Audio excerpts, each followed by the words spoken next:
Optimisme Presiden menyambut tahun baru di 2021 dimulai dengan Presiden ini merombak kabinet sebelum beberapa hari saja menutup tahun 2020.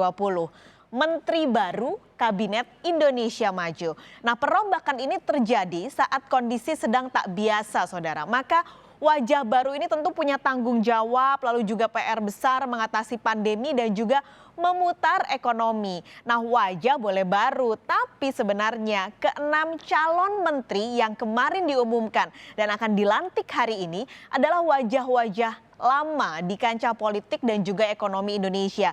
Kami akan ulas setidaknya ada 2 orang hari ini yang akan Kompas Bisnis ulas pada pagi ini. Muhammad Lutfi yang pertama, Saudara. Ini sebenarnya bukan orang baru di wajah perdagangan Indonesia. Lutfi, kalau Anda lihat dari karirnya sejak 2005 menjadi kepala BKPM, nah di 2014 sebenarnya Lutfi pernah menjadi Menteri Perdagangan. Ini di era Presiden SBY, ketika itu menggantikan posisi Gita Wirjawan. Tidak lama sebenarnya, ketika tahun 2014 dia menjabat sekitar kurang lebih 9 bulan.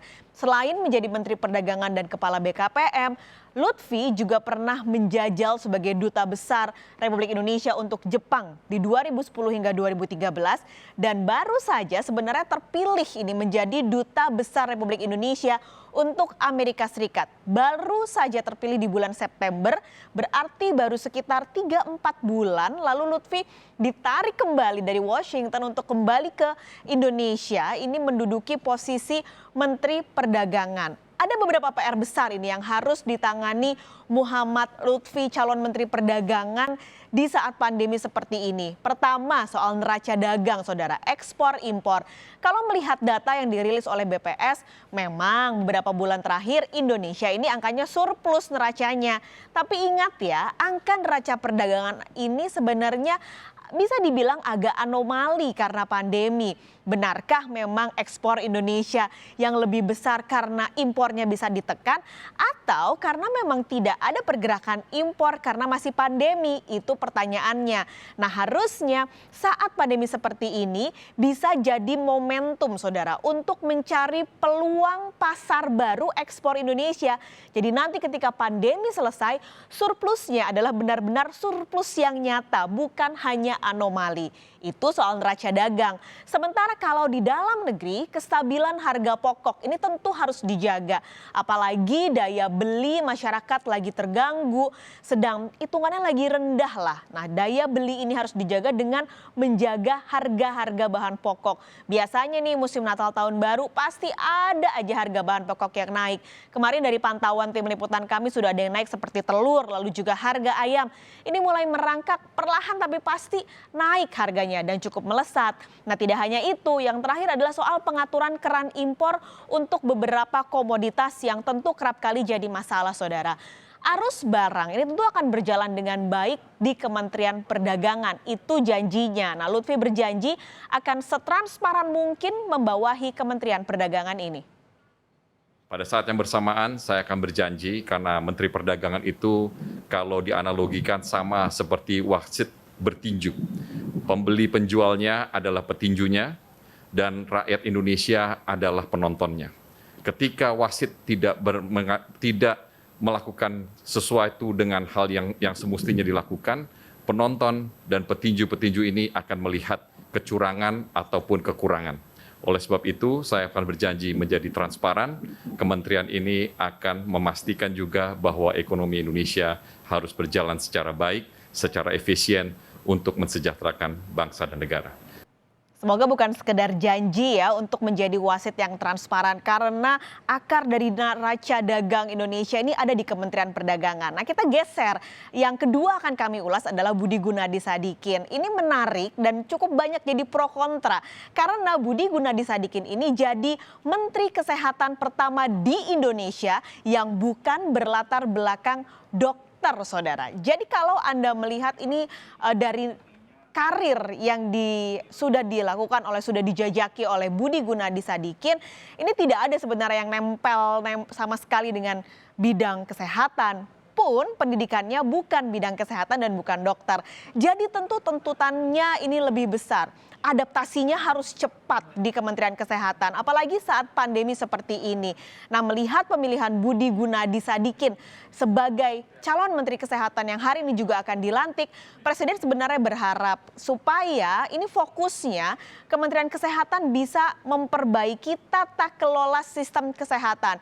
BPJS nih yang masih berantakan datanya, lalu juga pengelolaan siapa yang harusnya mendapat bantuan iuran dan sebagainya. Ini harus tentu diperbaiki tata kelolanya. Lalu ada akselerasi industri farmasi dan yang paling penting adalah bagaimana industri farmasi Indonesia bisa melepas dari ketergantungan bahan-bahan impor.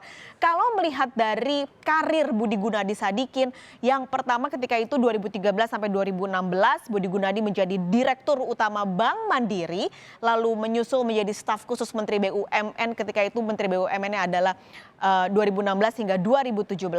Di 2017 hingga 2019 Direktur Utama Inalum. Jadi dari bank ini beralih ke komoditas, saudara. Dan yang terakhir menjadi Wakil Menteri BUMN. Ini Budi Gunadi Sadikin.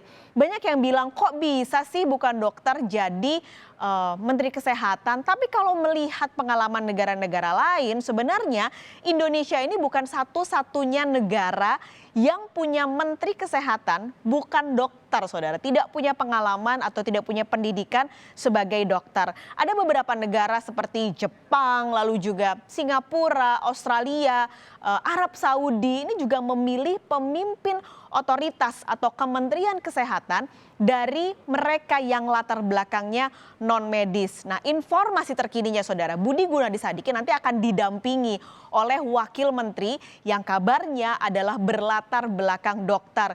Jadi tentu tuntutannya kalau ini bukan dari dokter tapi bisa memanage dengan baik tata kelola kesehatan, bergabung dengan mereka atau bergabung dengan wamen yang memang berlatar belakang kesehatan, tentu punya harapan besar masyarakat supaya pandemi ini bisa diselesaikan dengan sebaik mungkin.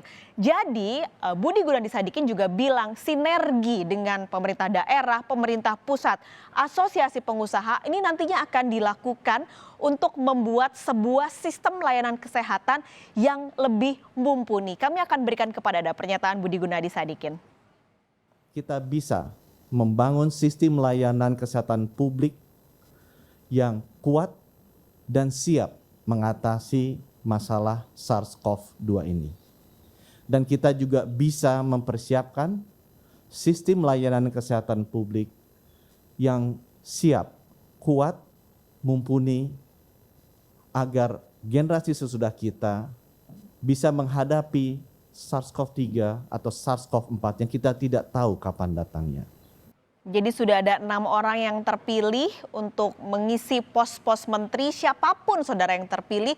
Tentunya yang paling penting adalah bagaimana mereka paham manajerial, apalagi saat ini pandemi. Lalu tahu kondisi lapangan dan yang paling penting adalah bersih dari kepentingan apapun dan siapapun. Jangan sampai nih ada 2 menteri kemarin sudah dicokol oleh KPK. Ini tentu pengalaman buruk dan jangan sampai terjadi lagi ketika kabinet sudah bersih-bersih. Agar tentunya sesuai dengan namanya, Kabinet Indonesia Maju, Indonesia bisa semakin maju meskipun sedang pandemi. Nah, kita akan